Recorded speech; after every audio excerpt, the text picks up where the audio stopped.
Hola, ¿qué tal? Bienvenidos a una nueva transmisión de América Ahora. Les saluda Xu Xin en Beijing.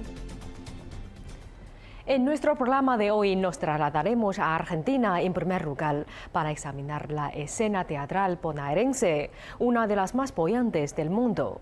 Si bien las restricciones derivadas de la pandemia de coronavirus han afectado gravemente a todas las salas y espectáculos, la creatividad de los directores y actores y las propuestas alternativas de los empresarios han posibilitado la adaptación y consecuente supervivencia de esta forma de arte en la capital argentina.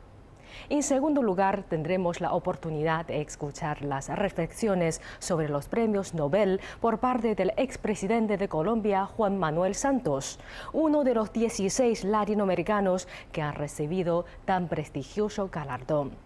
Juan Manuel Santos recibió en 2016 el Premio Nobel de la Paz por sus esfuerzos para terminar con los más de 50 años de conflicto armado en el país. Quédense con nosotros. Empezamos.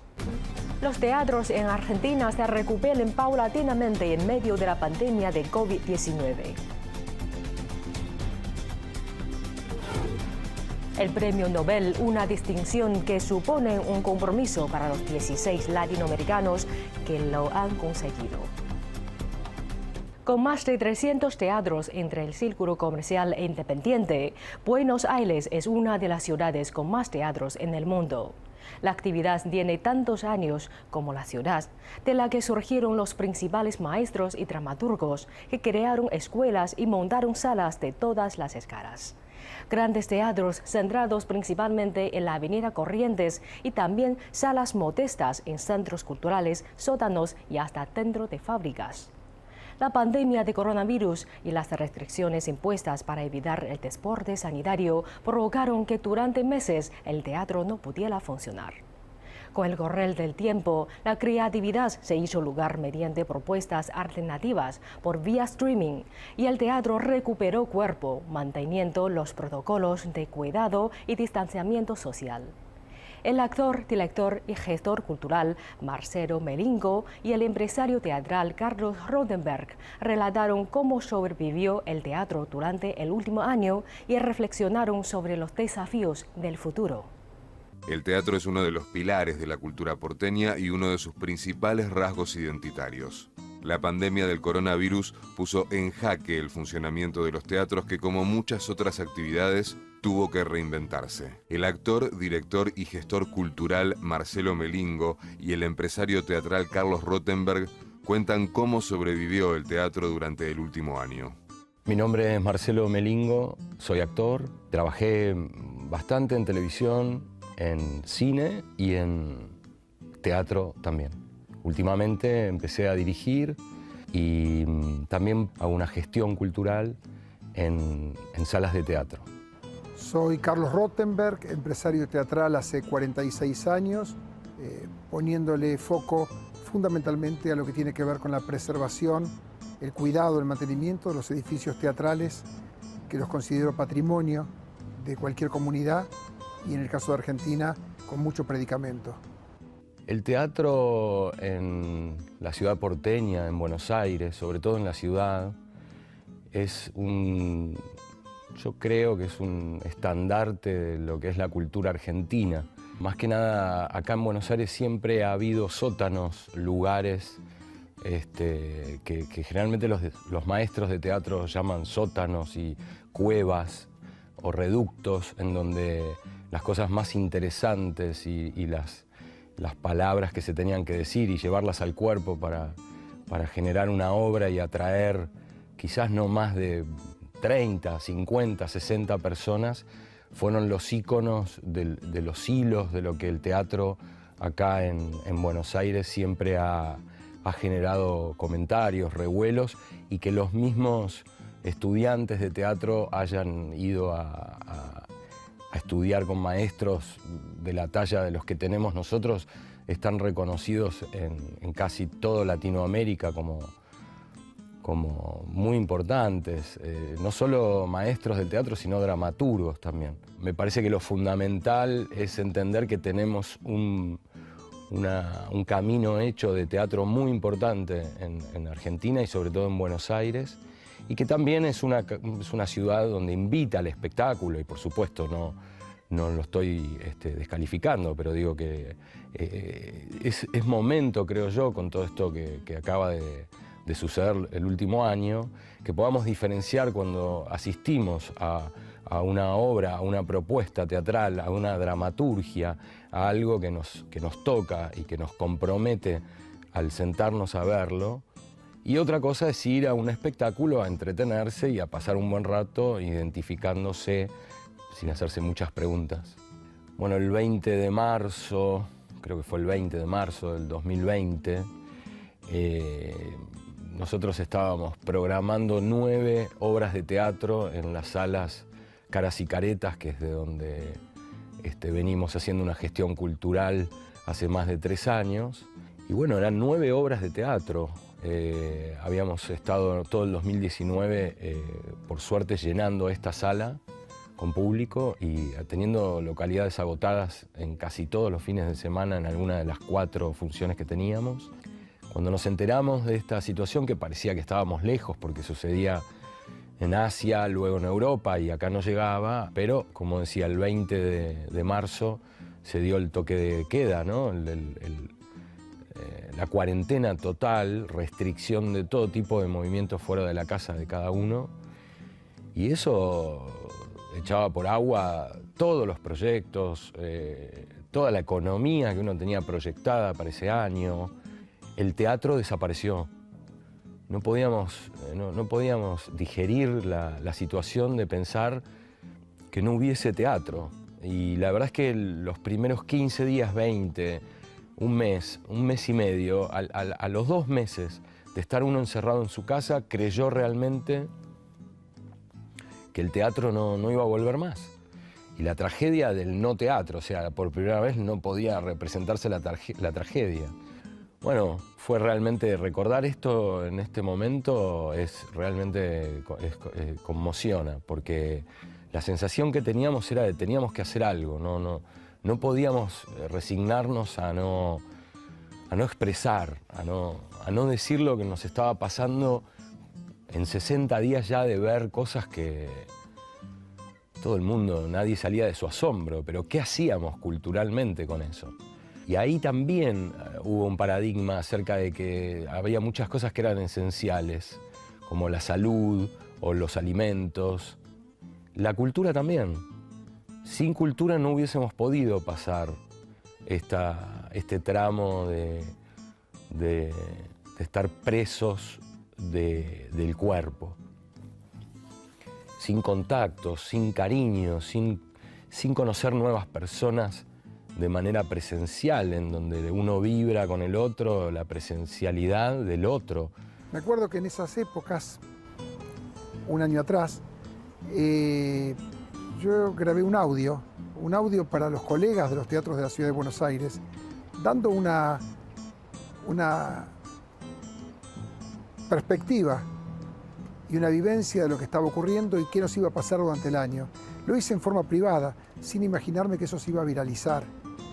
Y en ese audio planteaba que el año estaba perdido.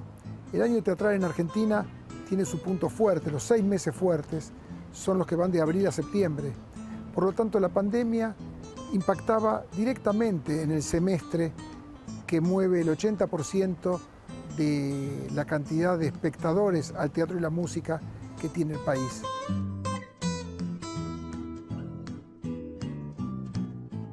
Planteé en ese momento que íbamos a vivir 3 etapas. La primera era la clausura total, la que estaba comenzando. La segunda, el tiempo para cuando se habilitasen las distintas actividades, y por qué la nuestra iba a ser cola. Iba a ser cola porque es una actividad que va a contrapelo de lo que pide la ciencia del mundo. Mientras nos piden aire libre y distanciamiento social, en general lo nuestro se brinda en espacios cerrados y en lugares donde amuchamos gente. La primera definición sobre cómo se bancó hasta acá, diría que es muy sencillo: perdiendo. Perdimos todos. Y eso podríamos llevarlo al terreno que representa más del 90% de la masa crítica de personas que se mueven en nuestro ambiente. Por eso lo dramático de eso y lo dramático del teatro independiente, que nunca tuvo un colchón económico porque tiene siempre un techo en el caso de los éxitos.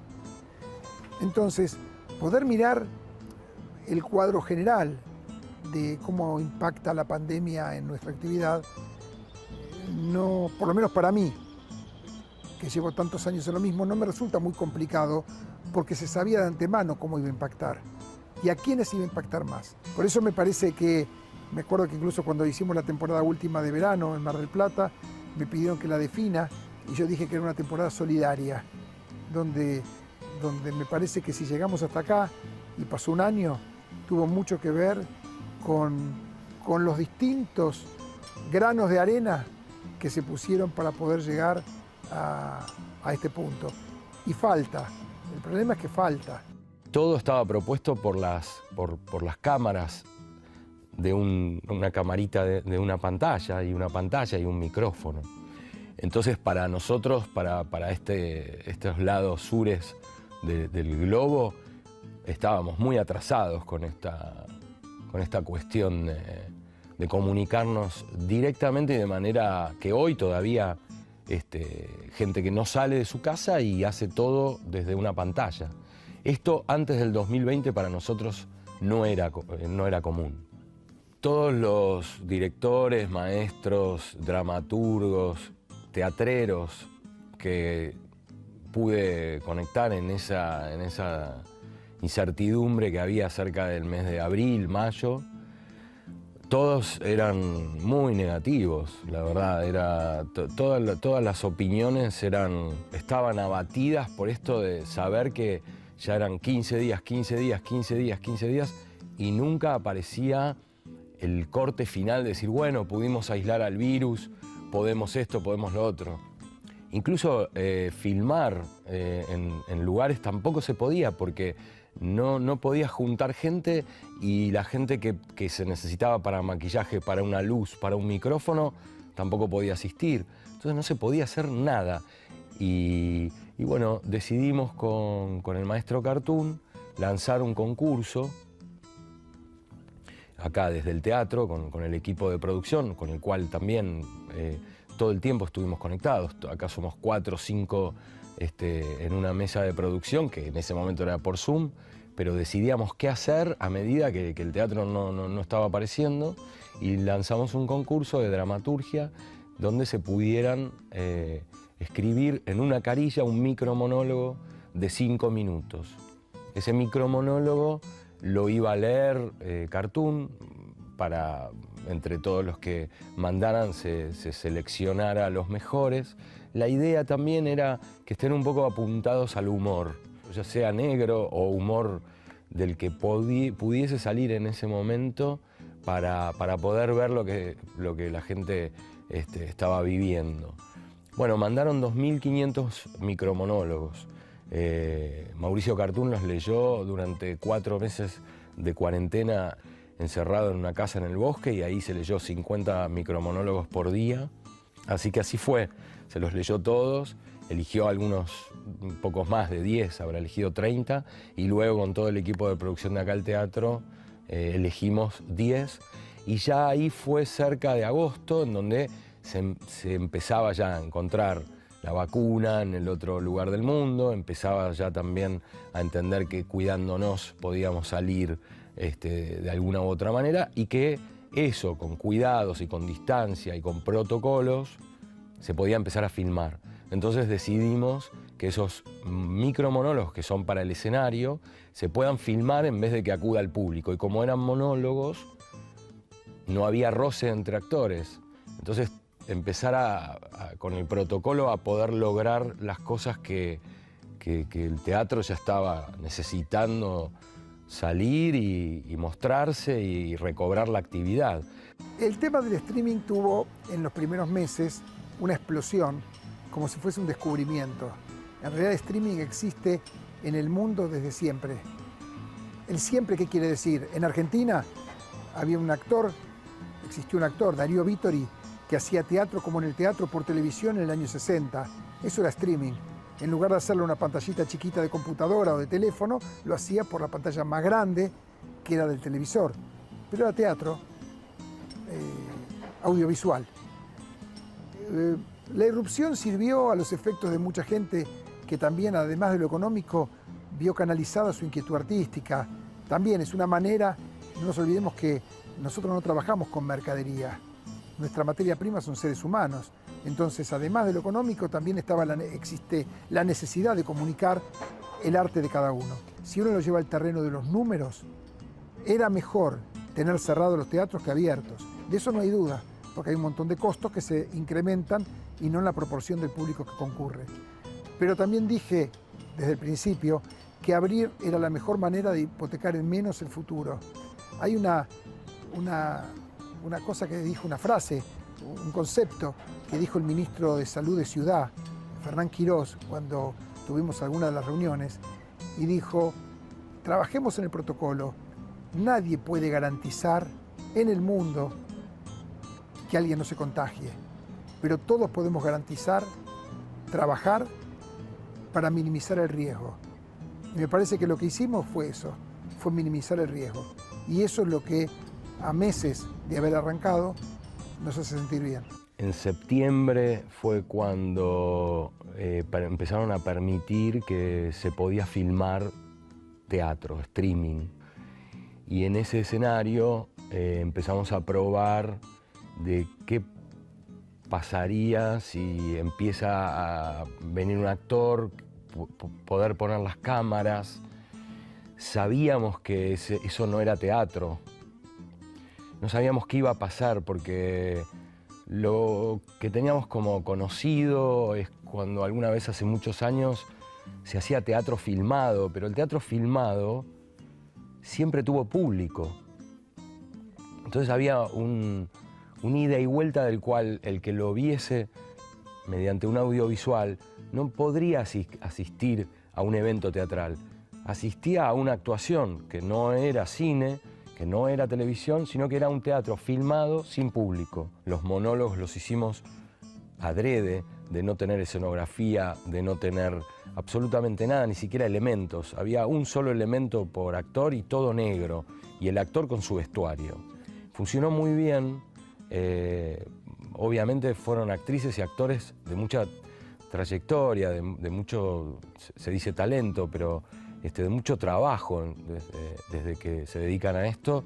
Pudimos confiar en esa gente que fue el que pisó el escenario por primera vez en septiembre, y algunos lloraron porque fue, después de 6 meses, pensar que nunca más se iba a actuar. Yo recuerdo esa experiencia como algo, ganamos la batalla, o sea, pensábamos que nunca más íbamos a actuar, que íbamos a hacer teatro. Monólogos de la Peste fue un éxito porque en 2 días fueron 6.000 dispositivos o más de 6.000 dispositivos, en donde uno calcula que si hay un dispositivo hay más de una persona. Entonces calculamos 10.000 personas que pudieron ver los monólogos solo en un fin de semana, solo en 2 días. Pero todavía faltaba ponerle el cuerpo a la sala y que la gente asista al ritual de sentarse en una butaca. La tercera etapa tiene que ver con la propia dinámica del público, porque hay una parte que no se legisla con decreto, que es qué le pasa a la gente. El hecho de plantearse cuánto tiempo tardaría la gente en volver después de autorizada la actividad, era claro y notorio que iba a ser una de las actividades que más iba a estar afectada. Fuimos los primeros en cerrar y que íbamos a ser de los últimos en abrir. Y eso está ocurriendo.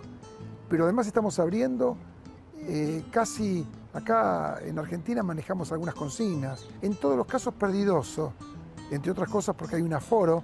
Aforo es el porcentaje que de la capacidad de las salas de butacas instaladas se pueden utilizar para recibir público, muy limitado y que va creciendo proporcionalmente a cómo se desarrolla la curva sanitaria. Me parece que hay una tarea docente en mucha gente que está empezando a mover esto, a mover este esqueleto, más que pensando en lo propio, en lo inmediato, casi haciendo docencia a futuro para que el público pierda lo más rápido posible el miedo, para que mostremos que con protocolos estudiados que se hicieron a nivel nacional para cada jurisdicción sanitaria, donde se trabaja 8 meses en esos protocolos.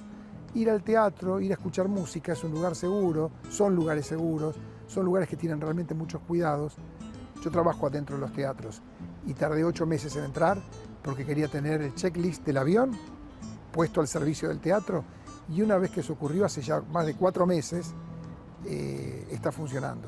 Fue también muy conmocionante volver a un escenario después de 7 meses, y los actores y los directores, convocamos a 10 directores, 10 directores y directoras, 10 actores y actrices, y ya habíamos elegido a 10 dramaturgos, más la música, más éramos 40 y pico de personas trabajando en un teatro de nuevo, después de que se había acabado el mundo, y estábamos volviendo todos con barbijo y sin tocarnos y con el alcohol en la mano, y es lo que tenemos que hacer la gente que trabajamos con cultura y que trabajamos con teatro, el mayor de los compromisos del barbijo arriba de la nariz, el alcohol en la mano, la distancia, el roce que no sea más cerca de lo que es con las caras hacia adelante.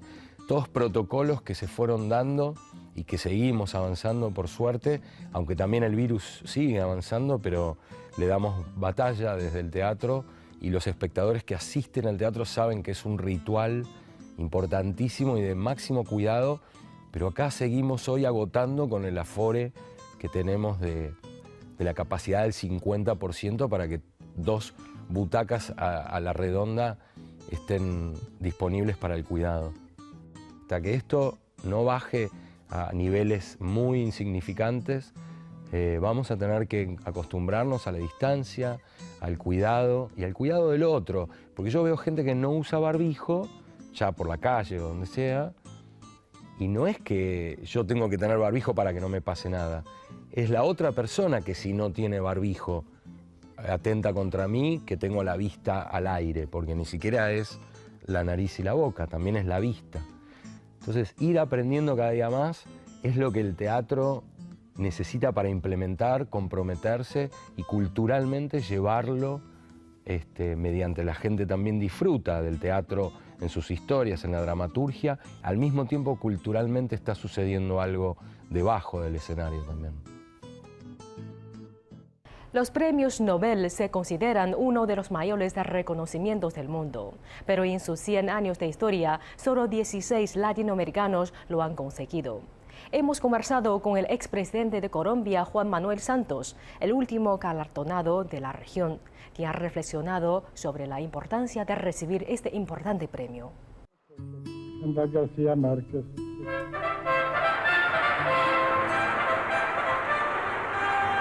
Una nueva y arrasadora utopía de la vida, donde nadie pueda decidir por otros hasta la forma... El premio Nobel se concede a personas y organizaciones que hayan aportado grandes beneficios a la humanidad.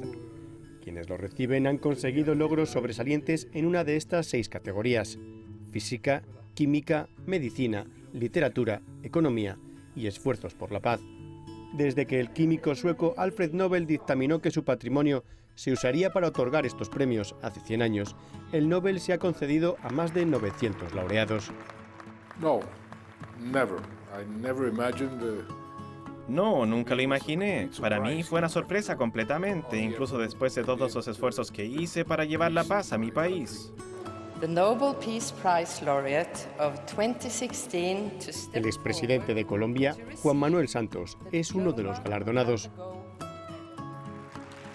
En 2016 recibió el Premio Nobel de la Paz por sus esfuerzos para poner fin a los más de 50 años de conflicto armado en el país.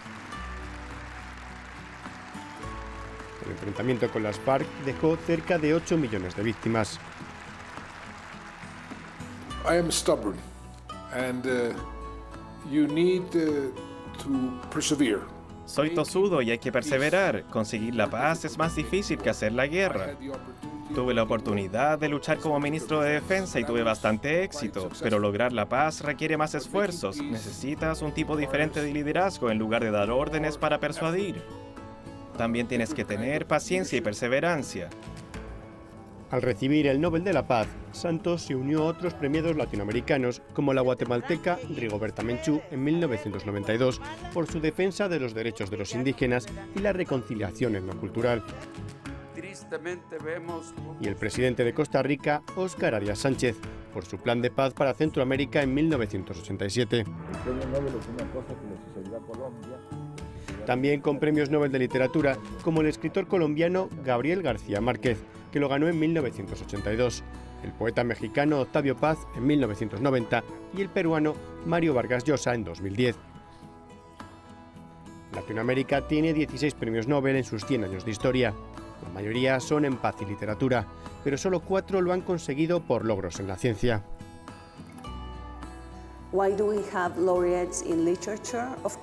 ¿Por qué tenemos varios premios Nobel de literatura?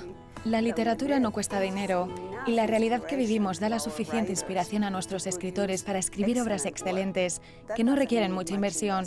Y lo mismo para los premios Nobel de la Paz. Vivimos en una zona que tuvo muchos conflictos dictatoriales. Producimos pacifistas.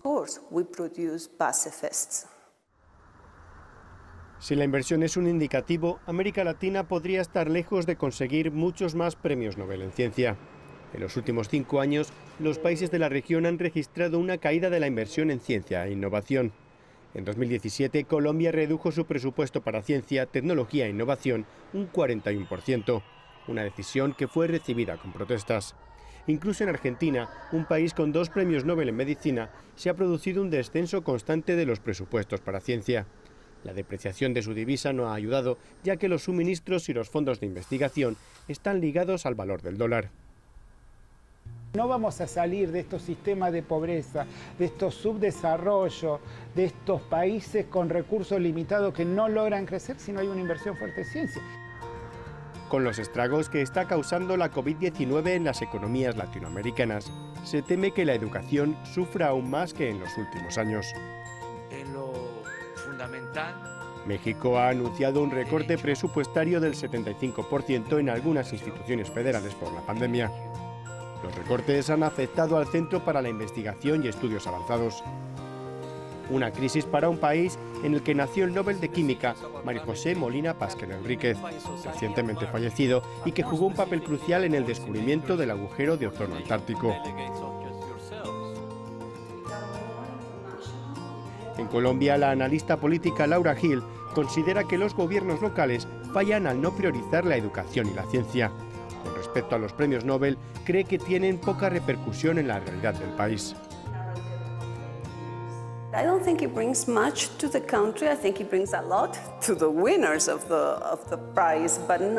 Creo que no aporta mucho al país. Creo que aporta mucho a los ganadores del premio, pero no demasiado a la situación en sí, aquello en lo que están trabajando. De hecho, a veces funciona en contra de avances en esas situaciones, porque el efecto de ganar el premio más prestigioso del mundo significa que se convierten en figuras públicas.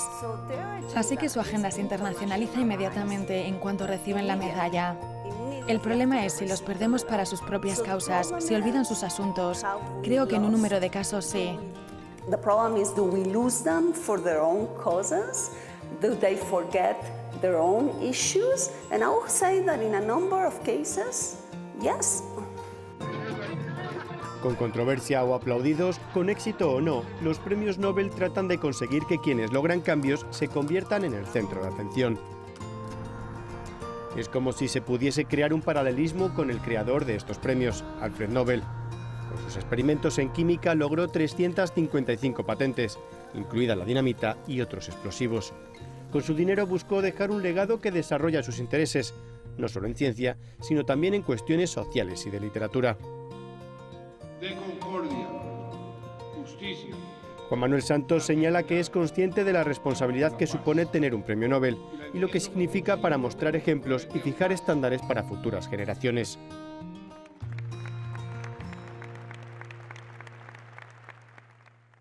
Así concluimos esta edición de América Ahora. Gracias por sintonizarnos durante esta media hora. Soy Xu Xin en Beijing. Nos vemos en la próxima edición.